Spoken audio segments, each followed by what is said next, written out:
할렐루야. 이 수요일 저녁 하나님 앞에 예배하는 여러분들을 축복합니다. 기도하겠습니다. 아버지 하나님, 오늘도 이 예배를 통해서 우리를 만나주심을 감사합니다. 하나님, 오늘 우리가 하나님 앞에 있습니다. 우리에게 임재하여 주시옵소서. 상한 심령을 어루만져 주시고 위로하여 주시옵소서. 주님, 다시금 주님의 말씀으로 회복되기를 원합니다. 우리의 삶이 다시금 기쁨으로 충만하기를 원합니다. 주님, 세상을 살아가면서 겪었던 모든 아픔과 좌절을 주님의 평강으로 덮어주시고 오늘도 주님의 귀한 사랑을 입어 하나님께 더 가까이 나가는 우리의 예배가 되게 하여 주시옵소서. 이 예배의 시종을 주님께 온전히 맡겨드리며 예수 그리스도의 이름으로 기도하옵나이다. 아멘. 함께 찬송가 432장 찬양 드립니다.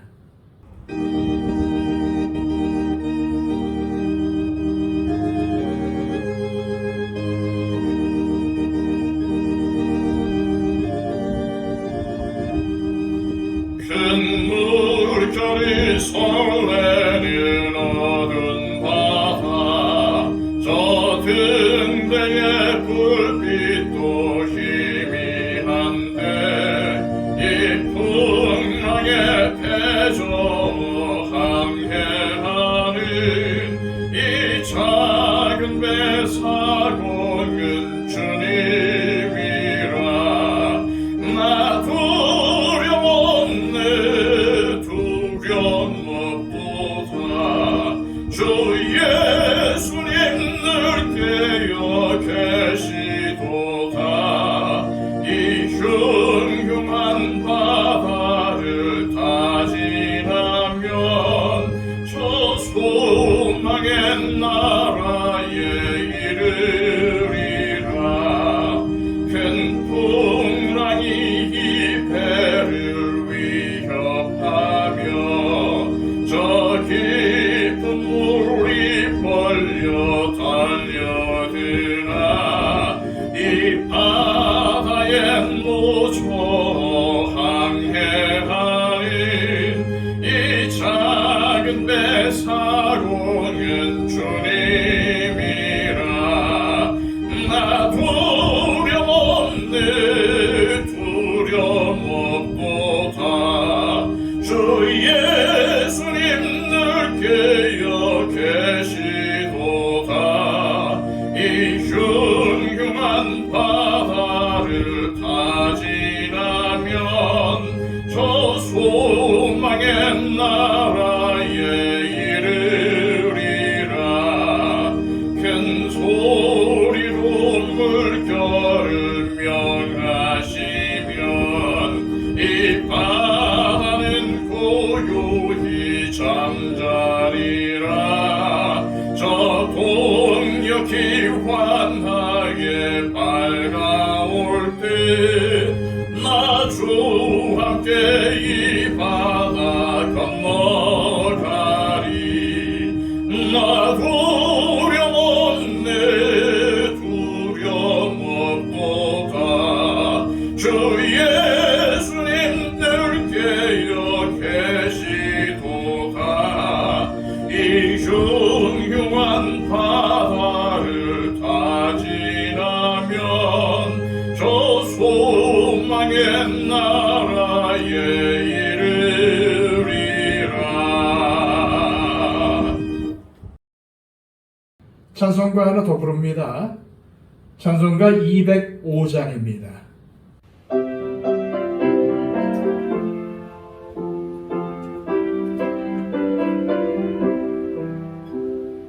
주 예수 크신 사랑 늘 말해주시오.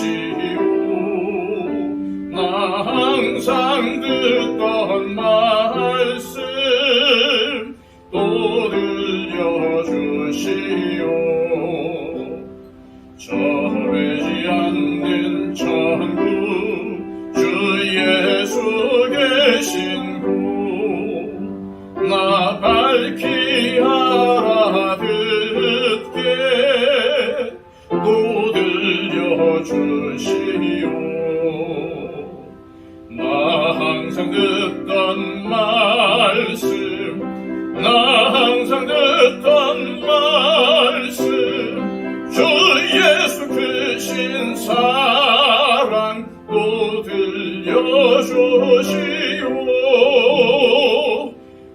아침에 있을 방울이 사라짐 같이 내 기억 부족하여 늘 잊기시우니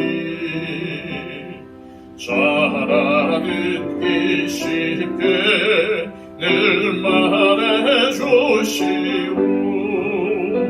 날 구속하신 사랑 또 들려주시오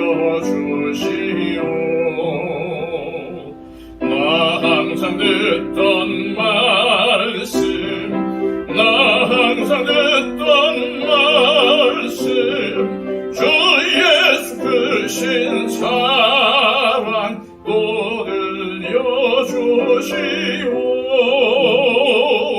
주 예수 나를 위해 이 세상 오셔서 날 구속하신 은혜 말하여 주시오 나 같은 사람 위해 주 보혈을 흘렸네 이 복스러운 말씀 또 들려주시오 나 항상 듣던 말씀 나 항상 듣던 말씀 주 예수 크신 사랑 또 들려주시오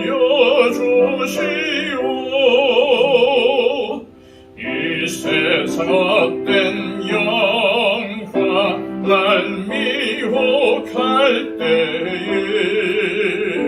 주 예수 크신 사랑 늘 들려주시오 천국의 빛난 영광 내 눈에 비칠 때 주 예수 크신 사랑 또 들려주시오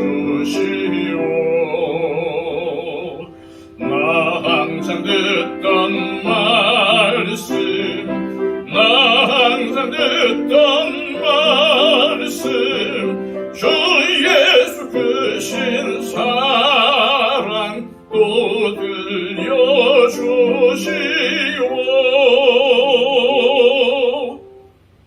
이 시간 우리에게 주시는 하나님의 귀한 말씀은 신약성경 요한복음 17장 1절에서 8절까지의 말씀입니다.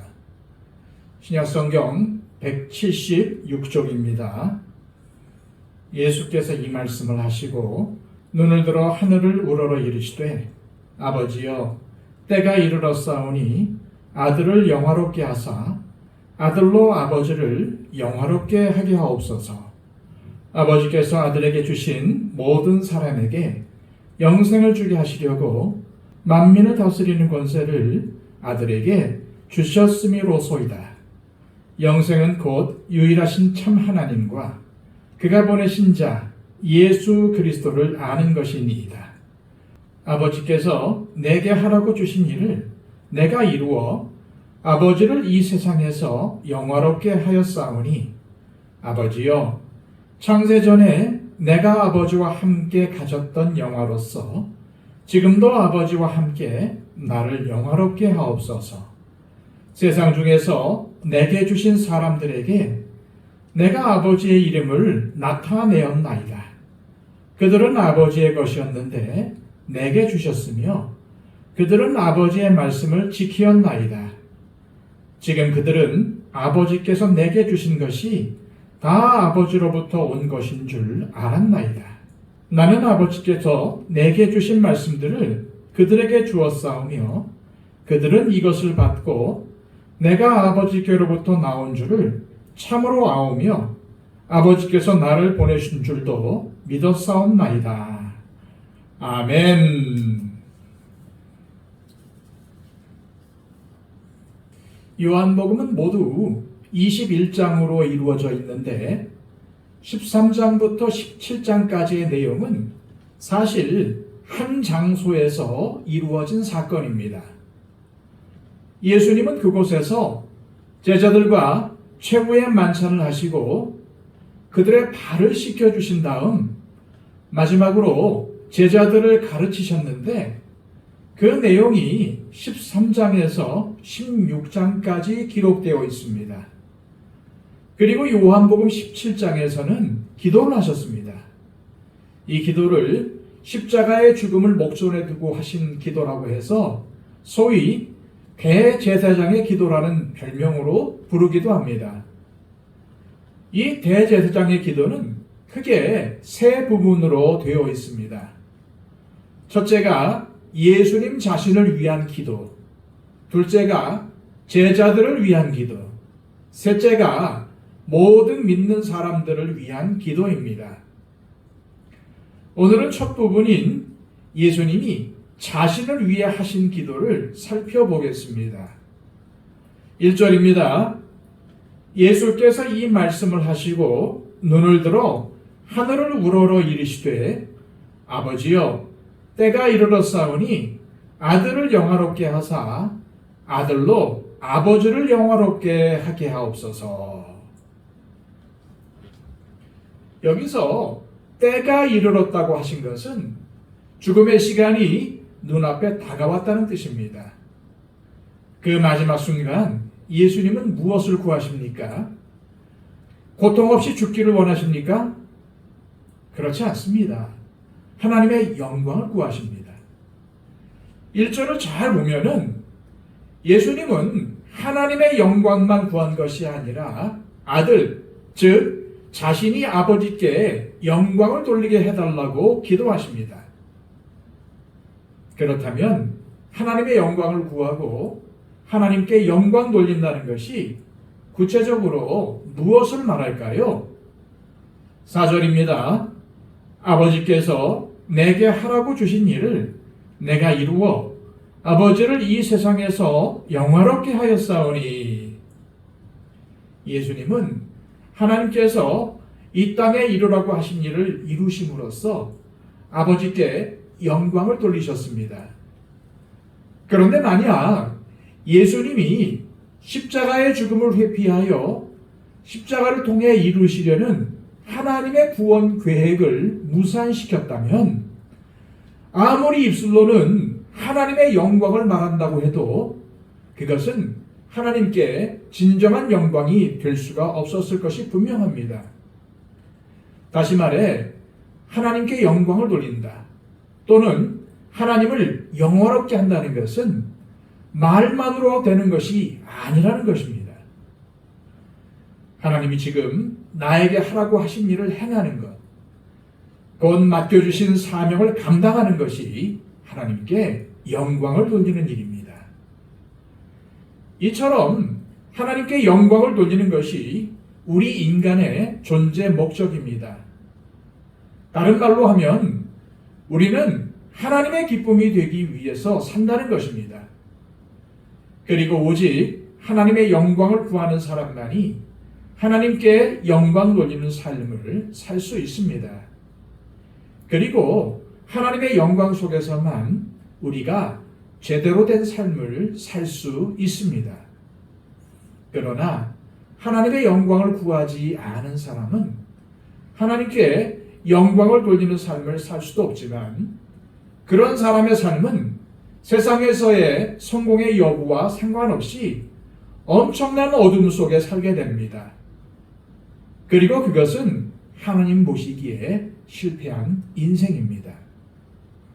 그러므로 우리가 정말로 하나님께 영광을 돌리는 삶을 살고 싶다면 먼저 하나님의 영광을 구하는 사람이 되어야 합니다. 다시 말해서 하나님께서 내게 주신 사명을 이루기 위해 애쓰는 삶을 살아야 한다는 것입니다. 그런데 우리가 하나님께 영광을 돌린다는 것은 무슨 거창한 것이 아닙니다. 예를 들어 이런 것입니다. 내가 내 가족들과 이웃을 위해 마땅히 해야 할 일은 무엇인가? 그리고 하지 말아야 할 일은 무엇인가? 이처럼 다른 사람들에게 행해야 할 것은 행하고 행하지 말아야 할 것은 하지 않는 것이 하나님께 영광을 돌리는 일입니다. 그런데 그것은 우리 그리스도인들이 윤리 도덕적으로 선한 삶을 살아야 하기에 그러는 것이 아니라 하나님이 나를 사랑하시고 또 내가 하나님을 믿고 사랑하기 때문에 하나님께서 기뻐하시는 삶을 살아야 하는 것입니다. 그리고 하나님께서 기뻐하시는 삶은 무슨 거창한 것이 아니라 일상생활 속에서의 작은 일들입니다. 예를 들어 순간을 모면하기 위해 거짓말을 하지 않는 것도 하나님께 영광이 되는 일입니다. 정직하게 살면 손해를 보지만 그냥 손해를 보는 것이 하나님께 영광이 되는 것입니다. 다른 사람을 미워하지 않는 것, 오히려 사랑하고 섬기는 것이 하나님께 영광이 되는 것입니다. 그리고 직장인들은 누가 보든 안 보든 직장에서 맡은 일을 열심히 감당하는 것이 하나님께 영광을 돌리는 일이 되는 것입니다. 또한 교회에서도 평소에 내가 별로 안 좋아하고 불편해하는 사람을 보았을 때 인사하고 악수하고 그래도 잘해보려고 애쓰는 것이 하나님께 영광을 돌리는 일이 되는 것입니다. 그런데 우리가 이것을 잘 알면서도 안 하는 것이 문제입니다. 우리가 마땅히 해야 할 일을 회피하지 않고 행하는 것이 하나님께 영광을 돌리는 일, 영화롭게 하는 일이라는 사실을 기억하시기 바랍니다. 계속해서 5절입니다. 아버지여, 창세전에 내가 아버지와 함께 가졌던 영화로서 지금도 아버지와 함께 나를 영화롭게 하옵소서. 예수님이 하나님께 영광을 돌리겠다는 것은 이해가 되는데 예수님은 자신도 영화롭게 해달라고 하나님께 기도하고 있습니다. 그러나 이것은 단순히 높은 자리에 올라가 보겠다는 욕심이 아닙니다. 하나님 아버지를 영화롭게 하기 위해서는 아들이 먼저 영화롭게 되어야 하기 때문입니다. 그런데 아들이 영화롭게 된다는 것, 즉 아들이 영광을 받게 된다는 것은 놀랍게도 그 끔찍하고 비참한 십자가의 죽음을 가리키는 말입니다. 다시 말해서 자신이 당할 십자가의 그 참혹한 죽음을 가리켜서 예수님은 영화롭게 된다고 표현하신 것입니다. 그리고 예수님은 이것을 잘 감당하게 해달라고 기도하시는 것입니다. 왜 그렇습니까? 그 이유는 예수님의 십자가의 죽음이 하나님께서 주신 사명을 다 이루는 것이 되기 때문입니다. 그래서 아들에게 영광이 된다는 것입니다. 요한복음에는 다른 복음서들처럼 겟세마네의 기도가 나오지 않습니다. 다른 복음서에 보면은 예수님은 겟세마네 동산에서 땀방울이 핏방울이 되도록 기도를 3번이나 하셨습니다. 그런데 요한복음에는 겟세마네 동산에서의 기도가 없고 대제사장의 기도만 나오는데 이를 순서에 따라 보면은 예수님은 제자들이 보는 앞에서 대제사장의 기도를 하시고 또 겟세마네 동산에 올라가셔서 기도하신 것입니다. 그래서 그 모진 십자가를 감당할 수 있으셨던 것입니다. 그리고 그것이 하나님이 맡기신 사명을 다 이루는 것이 되었으며 또한 그것이 성자 하나님이신 예수 그리스도에게 영광이 되는 일이었습니다. 그렇습니다. 하나님께서 우리에게 주신 사명을 감당할 때 우리는 이 땅에서 영광스러운 존재가 되고 하나님께 영광을 돌리게 되는 것입니다. 하나님은 우리 각자에게 이 땅에서의 사명을 주셨습니다. 다른 말로 하면 삶의 목적을 주셨습니다. 물론 이 사명, 삶의 목적은 때마다 바뀌기도 합니다. 지금은 이것을 하라고 주셨는데 잘하면 다른 것을 주시고 그것을 또 잘하면 또 다른 것을 주십니다. 그런데 수많은 사람들, 심지어 예수님을 믿는다는 사람들조차도 주님이 주신 사명이 무엇인지 알지도 못하고 관심도 없습니다. 그냥 자기 마음대로 살아가고 있습니다. 예수님을 믿는다는 것은 나를 죄에서 구원하신 구주로 예수님을 믿는 것이고 동시에 주인으로 믿는 것입니다. 그런데 많은 그리스도인들이 예수님을 구주로 믿고 구원받았다고는 하지만 예수님을 주인으로 모시고 살아가는 것을 하지 않습니다.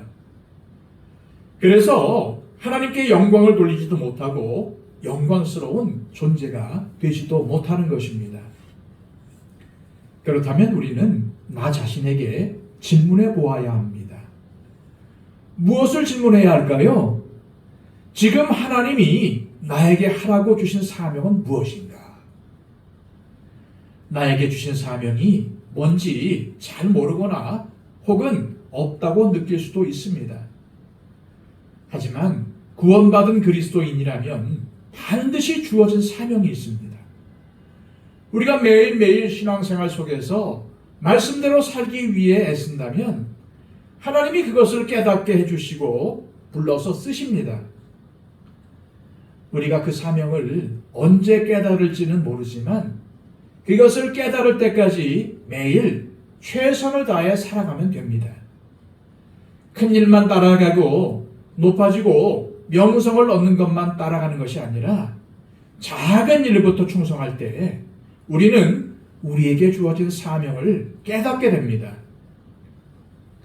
하나님은 우리가 하기 싫은데 억지로 사명을 주시며 강요하시지 않습니다. 비록 어렵고 힘들지만 보람이 있고 기쁨이 있고 감사함이 넘치는 그런 것이 사명입니다. 그런데 우리가 게으르거나 주님의 뜻이 분명한데도 거부하면 평생 주님께서 주신 사명을 행하며 살 수가 없게 됩니다. 그러면 그 인생은 결코 행복할 수가 없는 것입니다. 매일 한 걸음 한 걸음 주님께 순종하며 살 때 영광스러운 삶을 살게 되지 내 마음대로 살면 주님의 사명을 따라 살 수도 없고 영광스럽게 될 수도 없습니다. 그래서 매일매일 기도하며 말씀을 붙드는 것이 바로 그겁니다.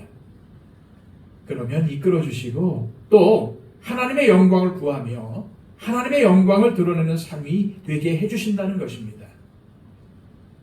이제 2절 말씀입니다. 아버지께서 아들에게 주신 모든 사람에게 영생을 주게 하시려고 만민을 다스리는 권세를 아들에게 주셨음이로소이다.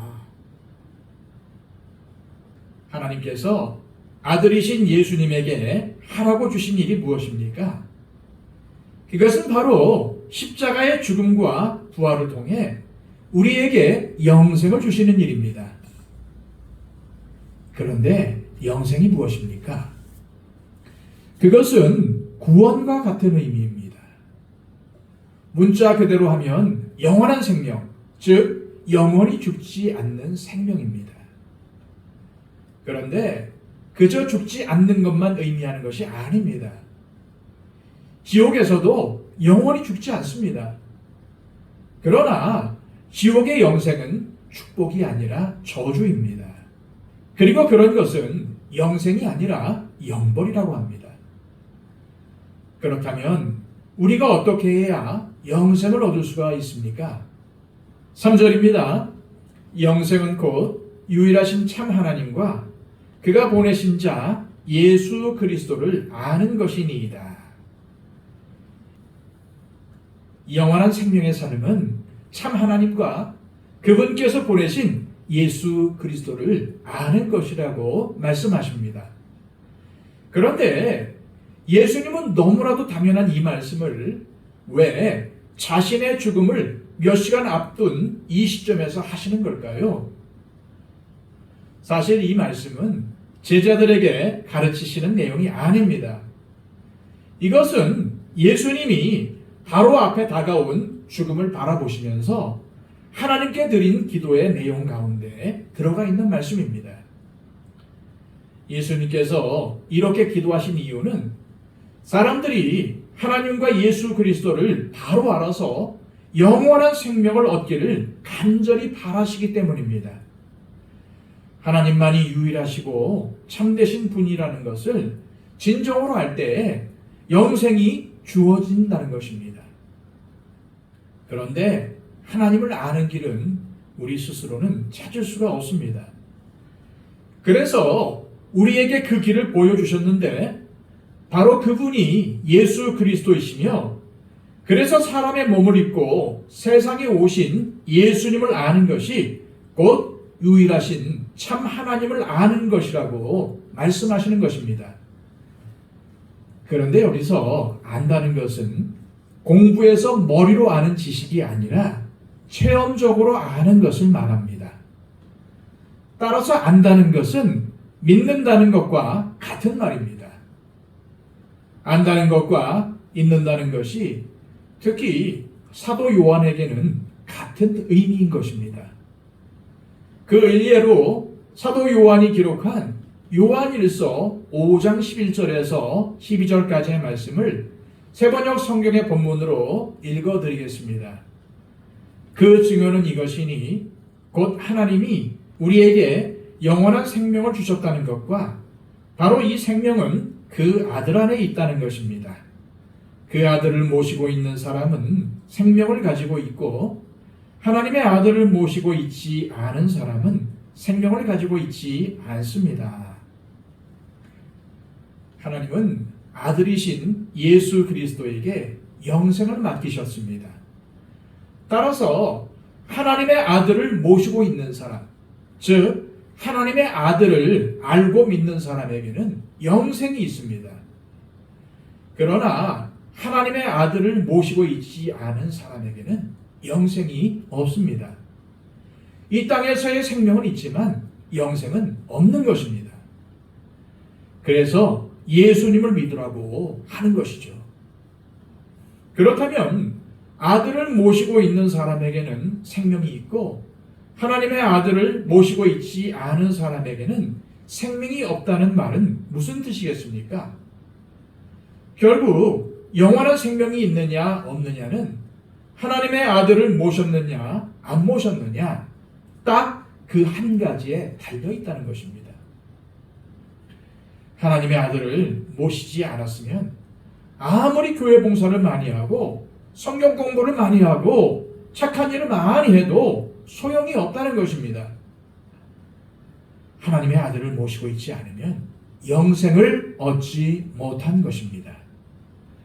그런데 하나님의 아들을 모시고 있으면 부족하고 연약하더라도 영생을 얻은 것입니다.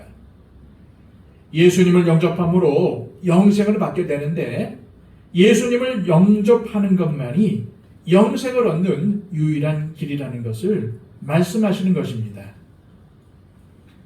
자신을 위한 기도를 마치신 예수님은 6절에서 19절까지의 말씀에서 제자들을 위해 중보 기도를 하시는데 자신의 영광을 위한 기도마저도 사실은 제자들을 위한 기도였습니다. 십자가를 통하여 하나님 아버지께서 하라고 명하신 일을 끝까지 이루게 해달라는 기도였기 때문입니다. 먼저 6절입니다. 세상 중에서 내게 주신 사람들에게 내가 아버지의 이름을 나타내었나이다. 그들은 아버지의 것이었는데 내게 주셨으며 그들은 아버지의 말씀을 지켰나이다. 우리는 이 말씀을 통해 예수님의 사역은 한마디로 아버지의 이름을 나타낸 사역이었다는 것입니다. 예수님은 말씀과 표적 그리고 삶을 통해서 제자들에게 하나님을 알게 해주셨습니다. 여기서 아버지의 이름을 나타내었다라는 말은 예수님이 말씀을 하실 때나 표적을 행하실 때 자신의 힘으로 한 것처럼 하지 않으셨다는 의미입니다. 예수님은 제자들에게 아버지께서 주신 말씀만 전한다고 하심으로써 전하고 행하는 자기 자신보다는 하나님을 더 우선시하셨습니다. 자신의 영광을 구하기보다는 하나님의 영광을 드러냈다는 말을 아버지의 이름을 나타내었다라는 식으로 표현하신 것입니다. 그렇게 하나님의 이름을 드러내는 사역을 행하신 결과 어떻게 되었습니까? 그 결과가 바로 그들은 아버지의 말씀을 지켰나이다 입니다. 이것이 중요합니다. 그들은 아버지의 말씀을 들었나이다가 아니라 지켰나이다 입니다. 우리는 하나님의 말씀을 듣는 것으로 끝나는 것이 아니라 말씀을 지키는 사람이 되어야 합니다. 예수님은 산상수훈의 말씀에서 내 말을 듣고 행하는 사람은 반석 위에 집을 짓는 지혜로운 사람이다 라고 하셨습니다. 그런데 반대로 내 말을 듣고도 행하지 않는 사람은 모래 위에 집을 지은 어리석은 사람이다 라고도 하셨습니다. 둘 다 말씀을 듣기는 들었는데 행하느냐 행하지 않느냐에 따라 차이가 난다는 것입니다. 또한 씨 뿌리는 자의 비유에서 네 종류의 밭인 길가, 돌밭, 가시덤불, 옥토는 각각 사람들의 마음밭을 의미합니다. 이 네 종류의 밭에 모두 말씀의 씨앗이 떨어졌습니다. 이는 모두 다 말씀을 들었다는 뜻입니다. 하지만 반응이 다 달랐습니다. 들었지만 행하지 않음으로 열매를 맺지 못했던 겁니다. 또 예수님은 이렇게 말씀하셨습니다. 마태복음 7장 21절입니다. 나더러 주여 주여 하는 자마다 다 천국에 들어갈 것이 아니요 다만 하늘에 계신 내 아버지의 뜻대로 행하는 자라야 들어가리라. 이 말씀은 주님을 정말로 믿는다면 그것이 행동으로 나타나야 한다는 겁니다. 그것을 강조한 책이 야고보서입니다. 로마서는 구원은 예수님의 은혜로 받는다. 은혜로 의롭게 된다라는 면을 강조했고, 야고보서는 믿었는데 어떻게 그렇게 살 수 있느냐? 믿었으면 행동으로 나와야 한다라는 것을 강조한 책입니다. 지금 한국교회는 급격히 쇠퇴의 길을 걷고 있다고 해도 지나친 말이 아닙니다. 그런데 그렇게 된 가장 핵심적인 원인을 무엇으로 보고 있을까요? 많은 사람들이 그 원인을 말씀대로 행하지 않기 때문이라고 봅니다. 교회에 사람이 없는 게 아닙니다. 엄청나게 큰 교회들이 얼마나 많습니까? 그런데 왜 쇠퇴하고 있습니까? 왜 이 사회가 변하지 않습니까? 말씀을 열심히 듣고 성경 공부도 열심히 하고 신앙 프로그램도 얼마나 많은지 모릅니다. 그러나 실제로 듣고 배운 말씀대로 행하는 사람은 적기 때문입니다. 그래서 변화가 되지 않고 쇠퇴하는 것이죠. 그러므로 정말로 중요한 것은 우리가 모두 하나님의 말씀을 사랑하고 지키는 사람들이 되는 것입니다. 그리고 이것이 교회가 진정으로 해야 할 일입니다. 계속해서 7절입니다. 지금 그들은 아버지께서 내게 주신 것이 다 아버지께로부터 온 것인 줄 알았나이다. 예수님의 말씀을 들은 사람들 중에는 예수님을 비난하고 거부하는 자들도 있었습니다. 그러나 그렇게 된 것이 예수님의 말씀이 옳지 않다는 것을 의미하는 것은 아닙니다. 예수님의 말씀은 진리였지만 그것이 불편해서 거부하는 사람들이었기 때문입니다. 8절입니다. 나는 아버지께서 내게 주신 말씀들을 그들에게 주었사오며 그들은 이것을 받고 내가 아버지께로부터 나온 줄을 참으로 아오며 아버지께서 나를 보내신 줄도 믿었사옵나이다. 예수님은 자신의 말이 아니라 하나님께 받은 말씀만 말씀하셨습니다. 그 결과 제자들은 예수님이 하나님으로부터 오신 분, 하나님께서 보내신 분이라는 사실을 알게 되었고 하나님이 예수님을 보내셨음을 믿었습니다. 하지만 그분이 어떠한 메시아인지 아직 충분히 알고 있지는 못합니다. 그래서 예수님이 잡히셨을 때 다 도망가 버립니다.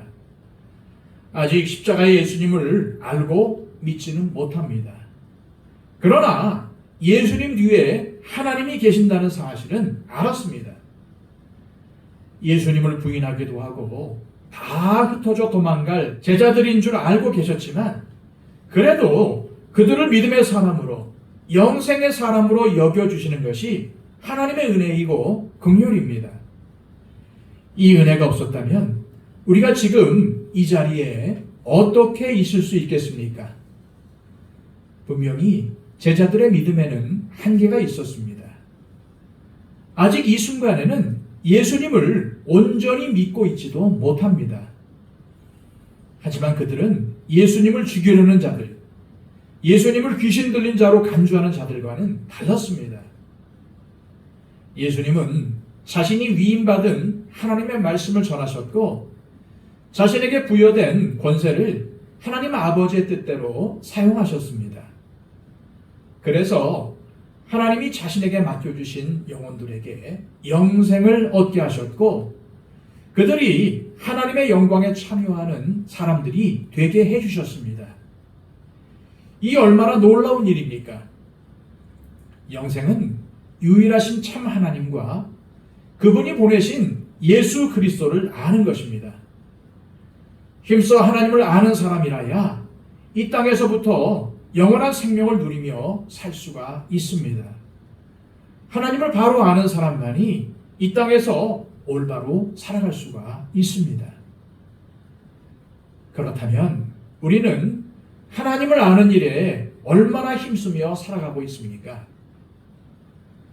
지금 우리가 어떠한 상황에 있든지, 즉 편안하든지 어렵든지 그것은 아무 상관이 없습니다. 가장 중요한 것은 내 마음이 어디로 향하고 있는가입니다. 예수님처럼 하나님 아버지께 영광을 돌리는 것, 하나님의 기쁨이 되는 것으로 나의 마음이 향할 때 우리의 모든 삶은 내 마음을 따라 진행됩니다. 그래서 하나님께서 우리 각자에게 주신 바로 그 목적과 사명을 이루는 삶을 살 때 우리의 삶은 영광스러운 삶이 됩니다. 그리고 하나님 아버지께 영광을 돌리며 살게 됩니다. 그런데 영광은 다른 데 있지 않습니다. 영광스러운 그리스도인은 바로 그리스도인다운 그리스도인입니다. 그리고 영광스러운 교회는 바로 교회다운 교회입니다.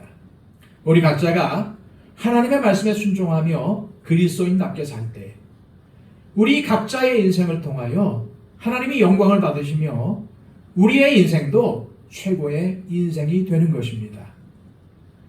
우리 인생이 이러한 고귀한 인생이 되기를 축복합니다. 기도하겠습니다.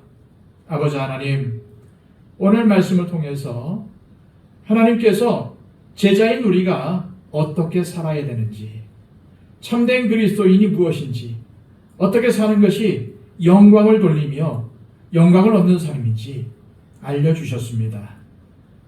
주님, 우리가 이 말씀을 기억하며 그리스도인다운 그리스도인으로 살아가게 하시고 우리 교회가 교회다운 참된 교회가 되게 하여 주시옵소서. 예수 그리스도의 이름으로 기도하옵나이다. 아멘.